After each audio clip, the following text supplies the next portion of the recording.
notre avenir, pour nos enfants et tout. Donc, comme finalement les gens aiment se quereller, et puis ils préfèrent que des gens viennent de l'extérieur pour être des médiateurs, des facilitateurs et autres. Donc, pour une fois que la CEDEAO a pris en charge la question togolaise et qu'ils sont venus, qu'ils ont adopté une feuille de route, c'est après des élections qu'il y a toujours eu des problèmes dans ce pays. Ce n'est pas souvent avant, c'est après les élections. Donc si les acteurs ne sont pas d'accord, ne s'entendent pas, il faut que les uns et les autres soient patients. Les gens aiment se quereller visiblement, déclare Nicolas Lawson, et la situation devient lassante.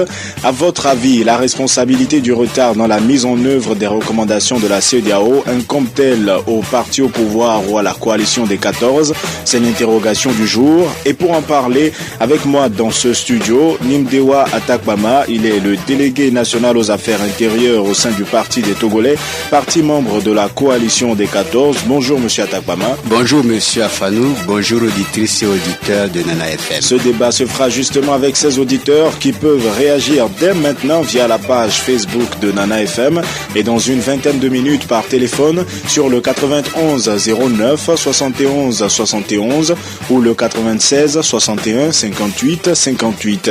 Avec Stan Teko à la mise en onde, je m'appelle Antoine Afanou. La responsabilité du retard dans la mise en œuvre des recommandations de la CEDEAO incombe-t-elle au parti au pouvoir ou à la coalition des 14, c'est le thème du jour. Nimdewa Atakpama, est-ce que la situation, au bout du compte, devient lassante pour vous également, comme l'exprime Nicolas Lawson? Oui, bien sûr, mais avant toute chose, monsieur Afanou, je pense que nous devons faire une nuance d'importance capitale. Nous avons des parties prenantes. Et parmi ces parties prenantes, il y a d'un côté un régime. Et ce régime a l'exercice du pouvoir. Et de l'autre, nous avons une opposition certes majoritaire dans le pays, mais qui n'exerce aucune responsabilité d'État, qui n'exerce aucune responsabilité publique. En termes clairs, la responsabilité du régime est engagée. Seul le régime peut poser les actes susceptibles de ramener la sérénité. Seul le régime peut mettre fin à cette lassitude exprimée par M. Nicolas Lawson et qui est partagée par la plupart de nos compatriotes. Mais quelque part, est-ce que la coalition ne participe pas à cette situation qui finalement lasse? Vous savez, depuis les recommandations de la CEDEAO, le régime ne parle que d'élections, sans jamais parler de réforme. Vous comprenez? La feuille de route est-elle devenue un menu à la carte, où on va puiser ce qu'on veut et laisser les autres? On prend le plat qui nous intéresse. Alors que pour nous, la feuille de route, c'est un package. C'est pour ça que nous avons dit que on a fait longtemps des débats ensemble sans aller au fond du sujet. Il est temps maintenant de discuter sérieusement de la mise en œuvre des recommandations. Vous avez vu les actes de responsabilité que la coalition a pris jusqu'aujourd'hui. En demandant des clarifications par rapport à des zones d'ombre ou en publiant un mémorandum, parce que c'est ce qui a été fait jusqu'ici. Le mémorandum, c'était pour montrer la voie à suivre, c'est-à-dire avec des propositions concrètes, c'est la voie à suivre pour mettre en œuvre les recommandations. Vous savez qu'au Togo, notre problème n'est pas la recherche des solutions. Nous avons toujours trouvé des solutions, mais c'est l'application, c'est la mise en œuvre de ces solutions qui a toujours posé problème. C'est pour ça que nous avons dit, bien, comme il y a un acquis que tout ce que nous devons faire, on doit le faire par consensus. Retrouvons-nous maintenant pour parler de la mise en œuvre. Parce qu'on ne peut pas parler d'élections franchement sans les réformes. La crise togolaise n'est pas qu'électorale. L'élection doit être l'aboutissement d'une démarche, d'un processus qui passe par les réformes. Et ça, tout le monde est d'accord. Et donc, il faut prendre les choses par le bon bout. Est-ce que sur cette mise en œuvre des solutions, si je reprends vos termes par exemple, est-ce que sur cette mise en œuvre, le parti au pouvoir et la coalition n'ont pas cette affection au fait de se renvoyer la balle? C'est ce que dit Nicolas Lawson. Visiblement, les gens aiment se quereller. Le parti au pouvoir dit que c'est la coalition qui fait traîner les choses. La coalition dit que c'est le parti au pouvoir à l'inverse. Prenons un exemple. La libération des détenus. Est-ce que la coalition peut les libérer? Qui aujourd'hui exerce le pouvoir d'État, qui aujourd'hui peut libérer les détenus? C'est le gouvernement. Où est notre responsabilité dans ça? Est-ce que vous voyez notre responsabilité dans ça? Pourquoi, par exemple, on ne libère pas dès maintenant tous les détenus qui sont en prison? On continue par en arrêter. Vous voyez? Et pas plus tard que c'est hier ou avant-hier, je ne sais plus. Avant-hier, si vous voulez parler de Folie Sativi. Je parle de ce jeune garçon qui a été emprisonné parce qu'il voulait faire une conférence de presse. Mais la démocratie, ce n'est pas qu'une affaire d'élection. La démocratie, c'est vrai qu'il y a des élections, mais c'est aussi les manifestations pacifiques. C'est aussi le droit d'interpeller les élus et les responsables politiques. C'est tout un package. Il n'y a pas que les élections. Vous nous dites, la démocratie, allons aux élections, et les gens veulent faire des conférences de presse, vous les mettez en prison. Et quand est-ce qu'on va faire la campagne électorale? Dans quelles conditions? Est-ce que moi, à Takpamanyimdewa, je peux faire campagne électorale à Sokodé, à Bafilo, à Kara, à Mango, avec tout ce qui se passe aujourd'hui, sans que il y ait levé de l'état de siège de fait que nous vivons aujourd'hui? C'est ça le vrai problème. Est-ce que cela répond un peu à ceux qui vous accusent à la coalition d'avoir peur des élections? Nous avons peur des élections, pourquoi? Puisque nous disons qu'il faut aller aux élections, mais il faut apprendre du passé. Nous sommes allés aux élections précipitamment pendant de nombreuses années, à plusieurs reprises, et ça a amené des problèmes. Ça a amené l'instabilité, ça a amené l'insécurité. Des Togolais sont morts. Les Togolais ont fui leur pays. Est-ce que c'est cela que nous voulons encore? Non. Nous disons qu'il faut faire les réformes, puisque c'est ça la pomme de discorde. Si nous faisons les... En fait, pour moi, ceux qui ont peur des élections, c'est ceux qui ne veulent pas rendre les jeux clairs. Vous pensez qu'on peut faire une élection crédible au Togo sans une CENI entièrement composée? Là, je donne un exemple précis. Une CENI entièrement composée. Là, en termes de responsabilité, certains estiment que c'est à la coalition d'y aller. Non, là, on ne se comprend pas. Je ne parle pas de recomposition. Avant de parler de recomposition, il aurait fallu que la CENI soit déjà constituée. Mais en l'état actuel, ce n'est pas le cas. Il n'y a pas encore de CENI. Il n'y a pas de CENI. Dans la Constitution, vous voulez dire? Non, la CENI n'est pas encore constituée. Elle doit être composée d'un certain nombre de membres, non, qui doivent prêter serment. Absolument. Et c'est après la prestation de serment qu'on peut voir qu'il y a une CENI qui est là. Mais aujourd'hui, le président de la CENI actuelle estime que le quorum est atteint pour permettre son fonctionnement et c'est ce qui se déroule sous vos yeux. Non, il ne faut pas qu'il se ridiculise plus que ça, monsieur le président de la CENI, de cette CENI-là. Il ne doit pas se ridiculiser comme ça. On parle de quorum dans la délibération, dans le fonctionnement pour prendre une décision. On ne parle pas de quorum dans la composition d'une institution. C'est une fois que l'institution est déjà composée qu'on peut dire que l'institution existe. Les membres prêtent serment et là l'institution existe. Et c'est après que, pour délibérer et prendre les décisions, si les autres membres ne sont pas là, on peut dire que, si les autres membres ne sont pas là, on peut dire maintenant que le quorum est atteint, donc on peut valablement décider. Aujourd'hui, on ne peut plus parler de quorum puisque l'institution n'existe pas encore. Il aurait fallu d'abord que l'institution soit entièrement composée. Aujourd'hui, il y a une portion de CENI, donc la CENI n'existe pas encore. Il faut d'abord qu'on constitue cette CENI-là, que les membres de cette CENI prêtent serment, et après, pour délibérer et prendre des décisions, là, on peut exiger un quorum. Alors, à qui revient alors la faute si la CENI aujourd'hui, selon vos termes, n'est pas encore constituée? Qui doit faire en sorte que la CENI soit constituée?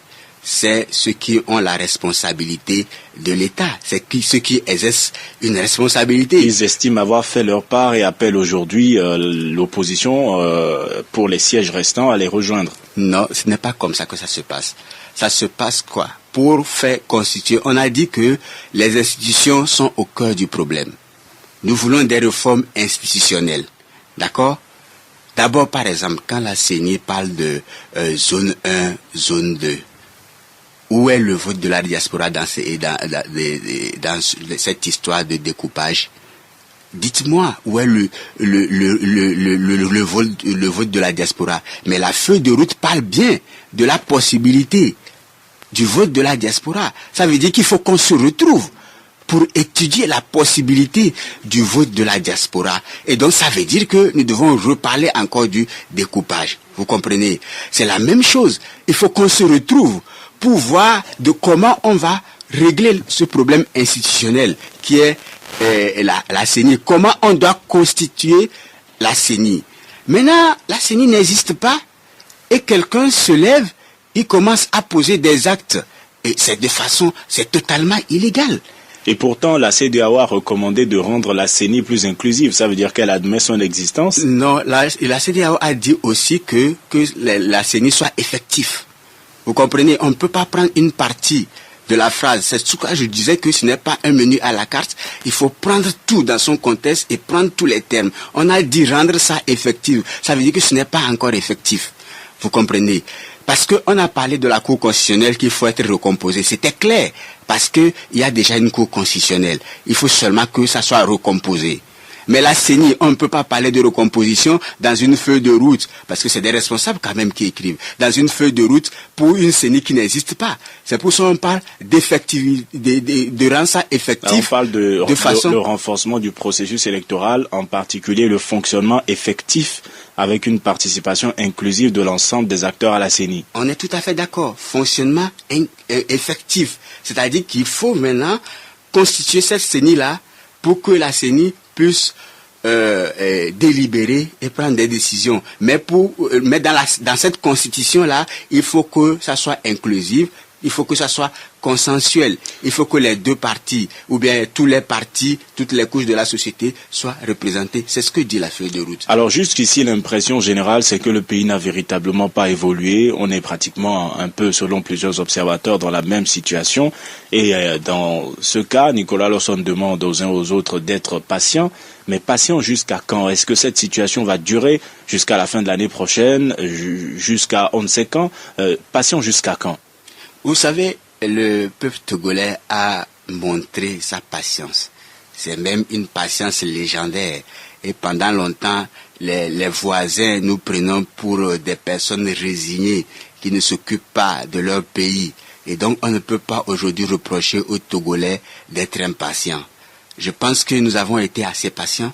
Nous avons même fait beaucoup de concessions depuis 2005, depuis 2006.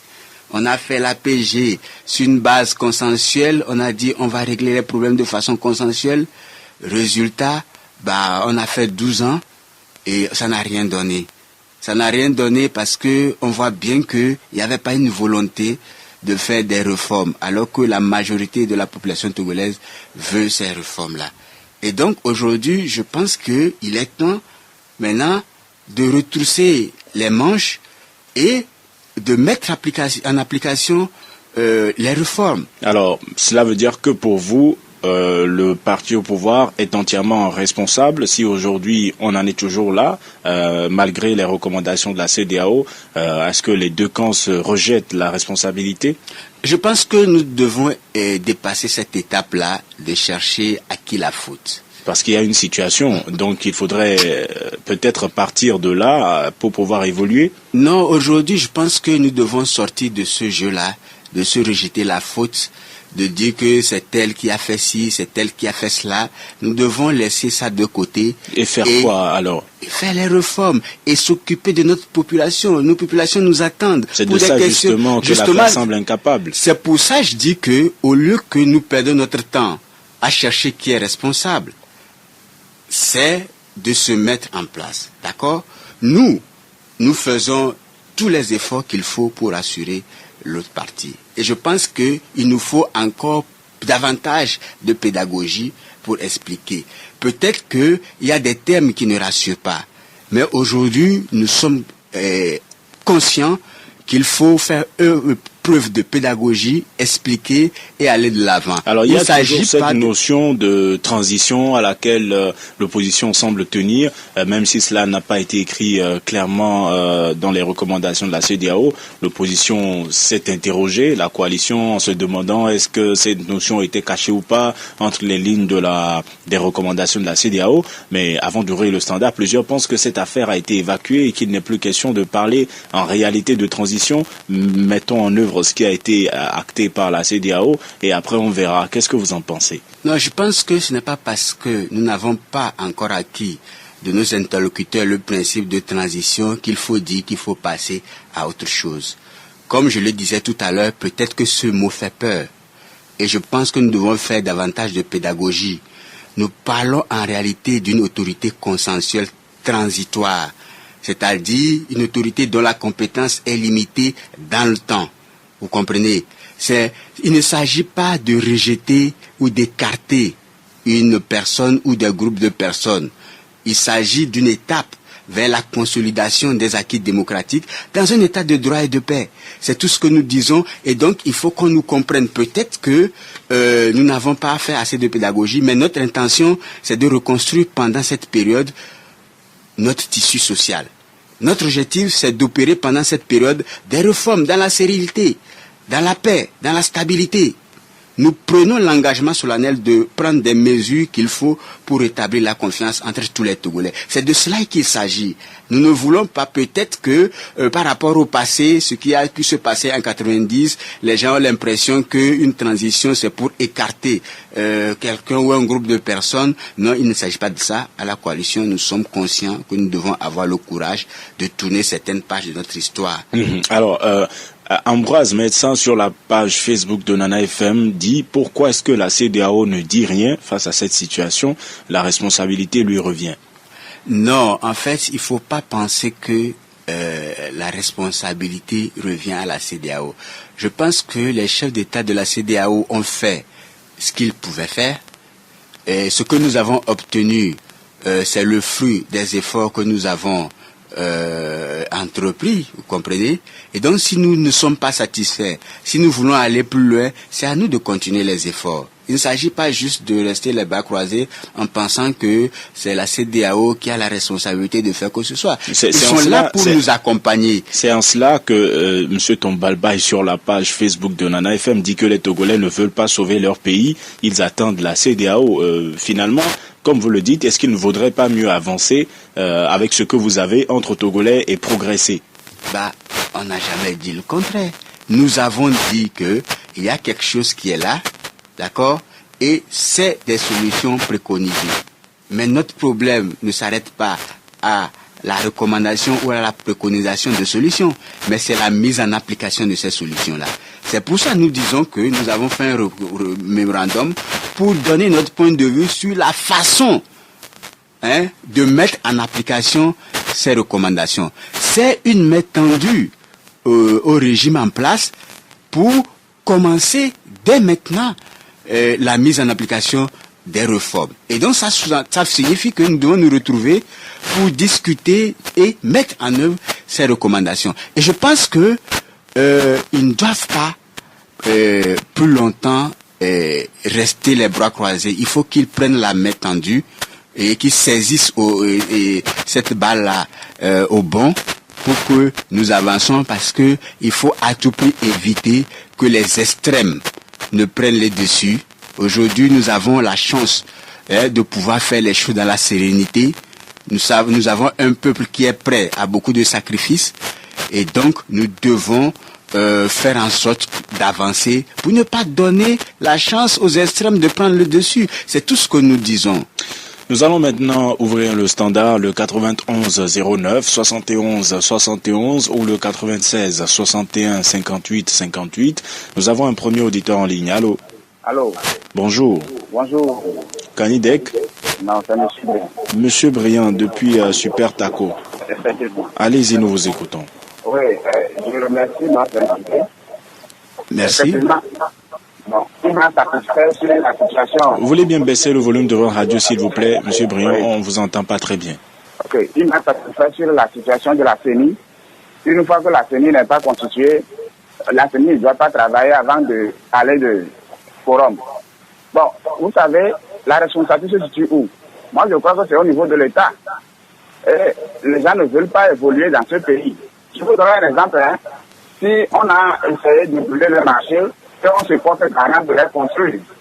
Si on a continué de brûler aussi, de profaner les mosquées. Alors, Monsieur Briand, oui. Là vous allez un peu trop loin. Vous parlez de sujets qui sont actuellement encore l'objet d'enquête. En ce qui concerne l'incendie des marchés, aucune explication n'a encore été donnée par le procureur de la République. Donc, ce serait plus prudent de ne pas s'aventurer sur ce chemin. Donc, pour vous, l'État est responsable en ce qui concerne la situation actuelle par rapport à la mise en œuvre des recommandations de la CEDEAO? Oui. Bien. Les jeunes devront évoluer, mais ils ne veulent pas évoluer. Bien, merci d'avoir participé à ce débat et passez une bonne journée. Le 91 09 71 71 ou le 96 61 58 58. À votre avis, la responsabilité du retard dans la mise en œuvre des recommandations de la CEDEAO incombe-t-elle au parti au pouvoir ou à la coalition? Vos réactions sont également attendues sur la page Facebook de Nana FM. Nous prenons un autre auditeur en ligne. Allô? Allô? Bonjour. Bonjour. Pélé depuis Doula-Samé. Oui. Allez-y, nous vous écoutons. La responsabilité incombe d'abord la coalition et la CEDEAO. Bon, la coalition d'abord parce que c'est la coalition qui revendique quelque chose. Quand la CEDEAO a amené la feuille de route, il fallait dire que c'est ici qui n'est pas clair, ici qui n'est pas clair. On a mis une expertise dans la feuille de route. Mais la coalition même ne sait pas ce qu'on parle de l'expertise ou ce que l'expertise va faire. Bon, renforcer la CENI. Comment on va renforcer la CENI? On va aller changer les gens là-bas. C'est ça. Bon, au niveau de la CEDEAO, au moment où la CEDEAO a mené la feuille de route, normalement, automatiquement, on doit avoir le comité de suivi. Maintenant, on attend un mois maintenant avant de dire qu'on... Peut-être que les gens vont venir le lundi, vont dire que bon, dans 2 semaines, on va il y aura le comité de suivi. Donc tout ça, là, c'est pour traîner. Mais la pédagogie, comment je fais, ce régime va aux élections. Merci. Bien, merci Monsieur Pélé d'avoir participé à ce débat. Passez une excellente journée. Vous allez réagir à ce que a dit Monsieur Briand. Lui, il est dans la logique qui est la vôtre. Il pense que c'est l'État qui est responsable. Mais Pélé, lui, il estime que c'est la coalition et la CEDEAO. La CEDEAO parce que le comité de suivi semble traîner. Je pense que, comme je le disais, c'est bien aussi qu'on soit là pour expliquer les choses. Il ne faut pas s'agiter et polémiquer par rapport aux solutions. Ce n'est pas encore le problème. On a eu des solutions qui paraissaient intéressantes, mais après 12 ans, rien n'a été mis en application. On parle d'application. Commençons à les mettre en œuvre et vous allez voir. Et donc, il ne faut pas penser qu'il faut faire un bras de fer aujourd'hui avec la CEDEAO ou bien le pouvoir, le régime, sur des choses, des propositions, sur des recommandations. Il faut aller plus loin. Nous disons que il faut plus perdre le temps, il faut commencer à mettre en application les solutions préconisées. Et au fur et à mesure, on va les mettre en application. Et je pense que la voie est ouverte. Il ne faut pas... Maintenant, quand il parle de comité de suivi, un comité de suivi, justement, il y a le mot suivi. Ce n'est pas un instrument d'exécution. Ce n'est pas un comité pour exécuter. Il faut que des gens exécutent pour que le comité de suivi vienne voir ce qui a été fait et qu'est-ce qu'il reste à faire. Voir si c'est effectif. Vous comprenez? Donc c'est pour ça que nous avons parlé d'une autorité chargée de mettre en application les recommandations. Une autorité consensuelle. Et donc c'est pour ça que nous tenons à ça. Et vous voyez dans les recommandations, il y a une partie où les chefs d'État disent de façon subliminale quand même qu'il faudrait qu'on se retrouve pour trouver la meilleure façon de mettre en place une autorité. Alors si c'est subliminal, ça veut dire que ce n'est pas écrit tel quel. Ils ont demandé au chef de l'État, si vous avez les choses devant vous, J'ai le document, encore faudrait-il préciser le point. Non. C'est là où il demande au chef de l'État de voir la possibilité de travailler avec l'ensemble des acteurs politiques pour voilà, je n'ai pas le point en tête. Là, au point 41 par exemple, on dit la conférence félicite l'opposition pour son esprit d'ouverture et son sens de responsabilité et d'avoir souscrit au dialogue pour la satisfaction de ses revendications. Ce n'est probablement pas cela. On voit aussi au point 43, la conférence des chefs d'État salue la volonté d'ouverture et de dialogue permanent du président de la République togolaise et note avec intérêt sa disponibilité à travailler avec toutes les forces vives de la nation. C'est de ça qu'il s'agit. Et donc, vous savez qu'on parle souvent en langage diplomatique. On ne veut pas utiliser ce mot. Comme je dis aujourd'hui, peut-être que le mot fait peur. Peut-être que nous n'avons pas fait assez de pédagogie pour expliquer que ce n'est pas un instrument de rejet, mais un instrument transitoire, un instrument de consensus. Et c'est pour ça que nous précisons que personne ne sera ni rejeté ni écarté en aucune manière. Et pourtant, pour la Cour constitutionnelle, il n'y a pas eu de diplomatie. Cela a été dit clairement parlant de sa recomposition. Justement, c'est pour ça que je vous dis qu'il faut prendre les choses bien, les regarder. Pour la Cour constitutionnelle, ça existe déjà. On parle de recomposition parce que la composition n'est pas intéressante, n'est pas consensuelle. Vous comprenez? On veut qu'il y ait un consensus.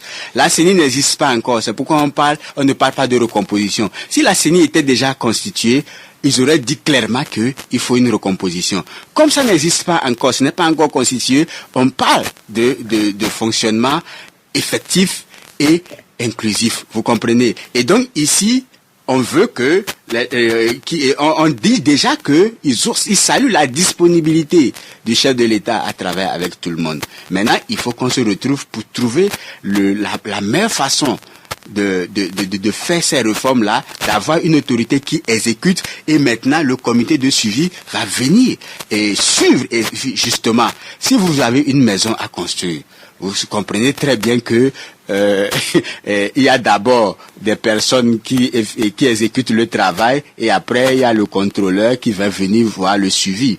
On dit souvent évaluation et suivi, vous comprenez, dans les projets. Et donc c'est de ça qu'il s'agit. Nous allons prendre un autre auditeur en ligne. Allô? Allô, bonjour monsieur. Bonjour, on vous appelle comment? Monsieur Ali Baba. Ali Baba, comment allez-vous? Ça va bien. Allez-y, nous vous écoutons. Excusez-moi monsieur le journaliste. Je ne sais pas si j'ai tenté après ce boîte de numéro, ça ne passe pas, je ne sais pas si... Oui, cela veut dire que quelqu'un d'autre est déjà en ligne. Même si, je ne sais pas techniquement. Bon. En question de savoir que... Ali Baba, vous savez que vous et moi, on est bien. Pas de problème. Alors, allez-y. C'est ce qu'il y a anomalie que j'ai posé cette question. Sinon, vous êtes un bon journaliste. Bien, merci beaucoup. Allez-y, nous vous écoutons. Bon, la question à savoir que, s'il vous plaît, monsieur le journaliste, la feuille de route a été claire. On dit la composition de la Cour constitutionnelle. On n'a pas parlé de la CENI. La CENI, ils sont 17 personnes. Présentement, il y a 13 composés de tous les partis. Parce que la CEDEAO dit tous les partis sont exclusifs. Aujourd'hui, les gens parlent que le PDR des Arif Ayeva est de l'autre, est attaché à l'autre côté, directement. Est-ce que si le récépissé de ces partis qu'ils citent là, est-ce que le PDR des Arif Ayeva, c'est un parti créé depuis 1991 au Conseil national, qui ont lutté. Donc si aujourd'hui nous parlons, les gens cherchent des arguments qui n'est pas bien fondé. Donc pour vous aujourd'hui, la CENI telle qu'elle est qualifiée pour poursuivre ses activités? Ils sont bien qualifiés. Parce que monsieur le journaliste, vous profitez de cette votre antenne pour dire que le 20 décembre, il y aura des élections. Et je vous dis, si après les élections, et les gens, les 14, les chefs à faire des troubles. Alors, on n'en est pas encore là, oui, mais vous manifestez une confiance, on verra oui, si le président de la... Ils n'ont qu'à prendre le train en marche. Bien, merci Ali Baba d'avoir participé à ce débat, passez une excellente journée. Alors, lui, il est convaincu que le 20 décembre, il y aura des élections et qu'il vaudrait mieux prendre le train en marche. Vous lui répondrez le temps de prendre cet autre auditeur en ligne. Allô? Auditeur en ligne, allô? Bonjour. Bonjour, on vous appelle comment? Ouais, c'est monsieur Douti. Douti, vous nous appelez d'où? J'appelle le Digalé, ça fait longtemps là. Ah oui, allez-y, nous vous écoutons. Oui, allez-y, nous vous écoutons, monsieur Douti. Ouais, ce que je veux dire là, est-ce que ce pouvoir-là, c'est les élections qui posent un problème ou bien c'est le peuple? c'est d'abord le député à l'Assemblée, c'est ça qui fait son problème, ou bien c'est le problème du Togo qui s'occupe. Pour vous, si on en est toujours là, qui en est responsable? C'est le gouvernement, qu'est-ce qu'il ne veut pas décider? Bien. Nous C'est un pays qui décide, qui tape sur la table. Nous vous disons merci. Donc, si rien ne va pas, le tort c'est à lui, celui qui est le chef de famille. Bien. Les Merci. gens parlent que si on voit de l'élection, on va taper, on va faire quoi. Laissez ces gens-là, c'est des gens qui ont des... Merci, Monsieur Douti d'avoir participé à ce débat. Passez une excellente journée. Nous allons encore prendre un auditeur en ligne. Monsieur Atakpama réagira à l'ensemble. Le 91 09 71 71 ou le 96 61 58 58. Auditeur en ligne, allô? Auditeur en ligne, allô? Alors, nous allons poursuivre. Monsieur Atak, on me fait signe qu'il réagit finalement. Allô? Alors oui, bonjour Antoine. Bonjour Monsieur Lawson, comment allez-vous? Je vais bien, et vous-même? Ça va, Dieu merci. Allez-y, nous vous écoutons. Je salue votre invité. Et merci pour tout ce qu'ils font. Merci. Et pour récupérer la souveraineté du peuple togolais. Merci, Monsieur Lawson. Antoine, qui voulez-vous qui soit responsable de la situation actuelle? Vous avez écouté les uns et les autres. Il y en a qui pensent que c'est le gouvernement, il y en a qui pensent que c'est la coalition. Le chef de l'État est responsable de la situation. Si on prend un pays... Monsieur Lawson, vous êtes là? Allô? Oui, allez-y. Oui, je suis là. Je dis, mais si on prend un pays comme une voiture, le chef de l'État, c'est lui qui a le volant. S'il veut que le véhicule aille tout droit, il ira tout droit. C'est à lui d'imprégner. Dans cette situation, c'est le plus fort qui a toujours le dernier mot. Et le plus fort ici, je parle fort, F-O-R-T. Alors, quel intérêt a l'opposition de polémiquer, comme l'a laissé sous-entendre mon cousin, le président Lawson Nicolas? Non, c'est ceux qui sont au pouvoir, ils profitent de la situation et ils jouissent du pouvoir. Bien. On leur demande de faire les choses dans les normes, c'est tout. Bien, merci Monsieur Lawson d'avoir participé à ce débat. Passez une bonne journée également. Alors, Nimdo Atakpaba, vous voyez que les avis sont plus ou moins partagés. Il y en a qui pensent que la responsabilité incombe au parti au pouvoir et il y en a qui pensent que elle incombe plutôt à la coalition. Finalement, est-ce que cette situation de tout le temps se renvoyer la balle ne conquit pas comment l'exprimer, c'est-à-dire ne s'imprime pas au sein de la population? Non, je pense que parmi 5 ou 6 auditeurs, il n'y a qu'une seule personne qui nous a parlé de notre responsabilité, qui nous dit de prendre le train en marche, que les élections auront lieu. Aujourd'hui, il y a eu Pelé également qui pense que la coalition et la CEDEAO ont une part de responsabilité. Donc on peut dire un petit tiers des intervenants qui pensent que c'est de la responsabilité de la coalition. Vous comprenez? Il y a quelqu'un qui a indexé des partis, mais la coalition n'a jamais indexé un parti. La coalition ne dit pas que tel parti a fait ci, tel parti a fait ça. Nous disons tout simplement que il faut constituer la CENI. La CENI n'est pas encore constituée. Donc vous n'avez pas l'intention de prendre le train en marche, comme le dit Ali Baba? Il n'y a pas de train. Il n'y a pas de train à la gare. Vous voulez comprendre quel train? Il faut d'abord que le train soit à la gare. Et c'est ce que nous demandons, qu'on amène le train à la gare. Et nous allons prendre le train. Mais aujourd'hui, il n'y a pas de train. Vous voulez qu'on reste sur les rails? Certains pensent que le scénario de 2015 pourrait se répéter, où les représentants de certains partis de l'opposition n'ont rejoint la CENI que très peu avant les élections. La coalition des 14 partis de l'opposition fonctionne avec un seul mot d'ordre et nous sommes toujours d'accord sur l'essentiel. Et je peux vous garantir qu'il n'y a personne, qu'il n'y a aucun parti de la coalition qui peut venir jouer une comédie et trahir les aspirations profondes de ce peuple-là. Nous disons simplement que il faut que les choses soient en place. Et moi, je peux défier le gouvernement en place. S'ils pensent que ce n'est pas de leur responsabilité, qu'ils nous fassent, c'est-à-dire qu'ils fassent un pas pour nous prouver ça. C'est-à-dire qu'ils peuvent nous mettre au dos au mur demain, après-demain ou au plus tard dans 3 jours, en libérant par exemple les otages, les détenus politiques, nous saurons qu'ils sont en train d'accomplir leurs responsabilités. Et là, c'est ça, c'est un défi que je leur lance. d'ici demain, après-demain ou au plus tard, dans quelques jours, qu'ils libèrent les détenus et on va voir s'il n'y aura pas sérénité, il n'y aura pas décryptation de la situation politique. Et là, vous verrez qui réellement a la responsabilité dans cette affaire. Il y a des gens qui exercent quand même une responsabilité. C'est leur responsabilité qui est engagée. Joseph Amma sur la page Facebook de Nana FM écrit que tout le monde sait que notre fameuse coalition n'est pas prête pour les élections. Ceci n'est ni la faute de la CENI, ni celle du gouvernement ou du parti UNIR. Ils ont choisi de ne pas avancer. Et ça, en ce qui concerne les élections, vous y avez répondu en début d'émission.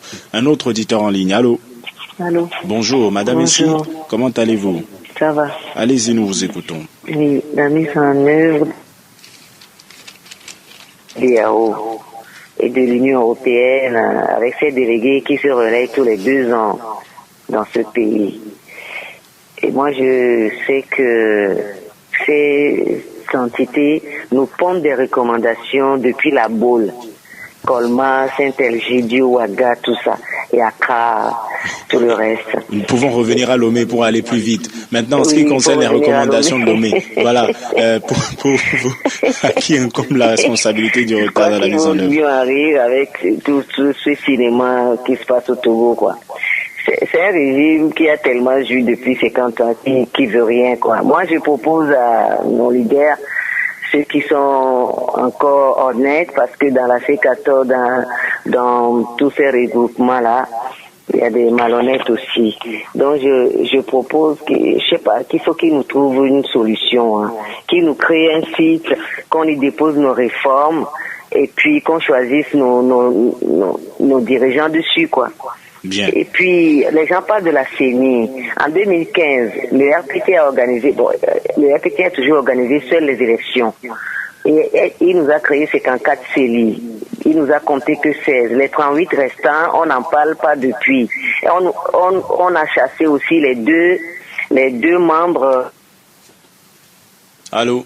On n'en parle pas. Bien. On rafle les gens aujourd'hui par centaines je sais pas, 700 personnes à chaque coup et on leur prend ce sont des chiffres que nous n'avons pas en notre possession. En tout cas, on leur délivre des cartes et tout. Merci. On vote déjà. Merci Madame Essi d'avoir participé à ce débat.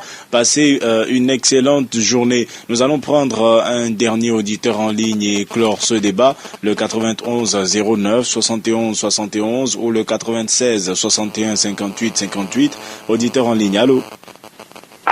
Allô? Allô? Bonjour, Monsieur Kokou. Oui, Monsieur Afam. Comment allez-vous?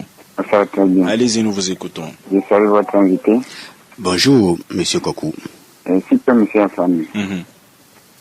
Nous sens que on a une feuille de route qui est destinée à l'État togolais. C'est au Togo qu'on a fait la feuille de route. Donc, le Togo a un président. La feuille de route, la mise en œuvre de la feuille de route provient du gouvernement togolais. Et le comité de suivi qui va se mettre en place pour suivre comment les choses vont dans l'ordre. Et lorsqu'on nous dit aujourd'hui que la responsabilité incombe à l'opposition, moi je me trouve, je ne comprends pas. Dans le même sens que M. Nicolas, M. Lawson, il a dit que M. Fognatil est au volant, c'est lui qui a tout guidé. Comme le président lui-même a dit que la réponse à la crise togolaise se trouve au sein de leur parti. C'est-à-dire vous partagez le point de vue de M. Lawson, l'auditeur, qui dit que c'est Ford Yassimbe qui est au volant? Oui. Bien. Mais je voudrais poser une question à M. Philippe Atakpa. C'est Nimdewa Atakpama. Allez-y. C'est Nimdewa Atakpama, autant pour moi. Aujourd'hui, on constate que dans la coalition, ils ne font plus d'activités sur le terrain. Et les partis au sein de la coalition aussi, aucun ne fait pas du travail d'activité d'un parti politique sur le terrain. Mais on les entend dire qu'il faut aller aux élections ensemble. Mais je me demande qu'est-ce qu'ils font justement dans ce sens pour avoir assez de députés sur le terrain. Bien, merci. Avant d'aller à ces élections à rang unique. Merci, M. Koko, d'avoir participé à ce débat. Malheureusement, nous n'avons plus beaucoup de temps. Merci, vous avez dit l'essentiel et Nimdeo Atakpama pourra vous répondre là maintenant. Il pense que vous n'êtes pas assez sur le terrain. Qu'est-ce que vous avez à lui répondre? Non, je pense que nous sommes toujours sur le terrain, mais pas pour demander, pas pour faire campagne, pas pour faire des élections. Aujourd'hui, nous ne parlons pas encore d'élections. Nous parlons d'abord des conditions d'élection. Nous disons qu'il faut faire les réformes. Les élections, ça doit être l'aboutissement d'un processus. Et donc, quand on finira les réformes, il sera alors temps de faire campagne et de décider dans quelles conditions on va aux élections. Alors finalement, en même temps, votre mot de la fin, certains pensent que plusieurs dossiers ont été évacués, même s'il reste la question de la candidature de Faure Gnassingbé ou pas en 2020 qui n'a pas été abordée selon la coalition. Aujourd'hui, que faut-il faire pour avancer? Non, aujourd'hui, je pense que la responsabilité des gouvernants actuels est très engagée et ils doivent prendre les bonnes décisions pendant qu'il est encore temps. Parce que nous ne devons pas laisser les extrêmes prendre le dessus. Et aujourd'hui, plus que jamais, on a besoin d'avancer justement. Et il nous faut poser des actes. Nous, à la coalition, nous sommes prêts, nous sommes conscients qu'il faut tourner certaines pages de notre histoire. Nous sommes conscients des actes de responsabilité qu'il faut poser pour faire avancer ce pays. Parce que nous ne voulons pas choisir entre l'alternance et le chaos. Au niveau de la coalition, nous voulons l'alternance, nous voulons la démocratie, la stabilité et le développement. Nous ne voulons pas après perdre notre temps à régler les problèmes de stabilité au lieu de nous occuper des problèmes de développement. C'est pour ça que nous avons choisi l'option de la non-violence pour que on puisse travailler ensemble. Nous sommes fils d'un même pays et donc nous devons travailler ensemble et c'est cette main tendue-là que nous disons que le pouvoir en place, le régime en place doit saisir pour ne pas laisser... En libérant les détenus, comme vous leur avez dit, en termes de défis? En termes de défis, ça rapidement pour montrer leur bonne foi. Et puis maintenant, et on avance rapidement parce qu'il y aura la sérénité, parce qu'il faut rebâtir la confiance entre nous. Nous ne pouvons plus faire comme s'il n'y avait aucun problème, nous ne pouvons plus faire comme s'il n'y avait pas de crise. Et ça, il faut que ceux qui se disent chefs montrent aujourd'hui les chefs qui sont réellement. Merci. Sinon, ça ne sert à rien. Merci Nimdeo Atakpama d'avoir accepté notre invitation. Je rappelle que vous êtes délégué national aux affaires intérieures du parti des Togolais, parti membre de la coalition. Merci d'avoir accepté notre invitation. Ce débat ainsi s'achève. Stan Teko était à la mise en onde. Je m'appelle Antoine Afani. Passez une excellente journée en compagnie de Nana FM. L'émission que vous venez de suivre est une rediffusion. 95.5 Nana FM.